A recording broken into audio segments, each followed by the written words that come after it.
ఈమె గుర్తుంది కదా, మొన్న లోహగఢ్ కోట మీద నుంచి కాబోయే మగని తోసేసి చంపింది. అగో ఆ తోసేసిన అక్కే ఈ అక్క. ఈమెను కేతన్ కేసులో పూణే పోలీసులు అరెస్ట్ చేసిరు. ఆ తర్వాత కోర్టులో సబ్మిట్ చేసిరు. కోర్టు రిమాండ్ విధించడంతో ఇప్పుడు రిమాండ్ ఖైదీ కింద ఉంది. అయితే కేతన్ను కోట మీద నుంచి ఎవరు నెట్టేసిర్రు అనే దానికి ఆధారాలు లేవు అని చెప్పి పూణే పోలీసులు కోర్టుకు చెప్తుర్రు అనమాట.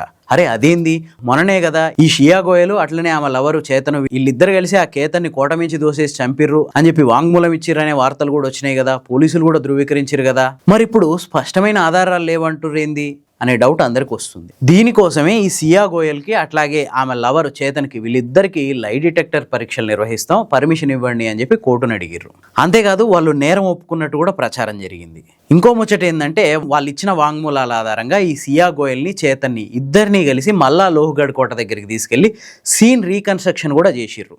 అంతేకాదు ఈ సీన్ రీకన్స్ట్రక్షనే కాదు, వీళ్ళు కేతన్ని కోట మించి దోయక ముందుకే వేరే అట్లాంటి ఎత్తైన ప్రదేశాలకు వెళ్ళి కేతన్ని ఎట్లా కిందికి దోయాలి అని చెప్పి ఈ షియా గోయలు చేతను ఇద్దరు కలిసి రిహార్సల్స్ కూడా చేసిర్రంట. ఆ రిహార్సల్స్ చేసిన ప్రదేశాలకు కూడా పోలీసులు వెళ్ళొచ్చిర్రు. మరి ఇన్ని తేలినాక ఇంకా టెక్నికల్ విషయాలతోటి కేసును సాగదీసుడు ఎందుకు? అసలు మన న్యాయ వ్యవస్థలో సగం మంది నిందితులు నేరం చేసిర్రు అని క్లియర్గా తెలిసినాక కూడా, అన్ని ఆధారాలు ఉన్నాక కూడా టెక్నికల్ ఇష్యూస్తో తప్పించుకుంటున్నారు. సేమ్ ఇప్పుడు ఈ కేసు కూడా అట్లాంటి మలుపే తిరగబోతుంది. అసలు మనం ఇండియన్ పీనల్ కోడ్నే భారత న్యాయ సంహిత అని మార్చుకున్నాం కదా, అందులో ఉన్న రకరకాల సెక్షన్లను మార్చుకున్నాం కదా. మరి నేరం చేసినట్టు తేలినాక ఈ టెక్నికల్ అంశాలతో సంబంధం లేకుండా డైరెక్ట్గా శిక్ష పడే విధానాన్ని ఎందుకు తీసుకురాలేకపోతున్నాం? నిజంగా అట్లా తీసుకొస్తే న్యాయస్థానాలకు పని లేకుండా అయిపోద్దేనా? మీకేమనిపిస్తుంది? కామెంట్స్లో చెప్పండి.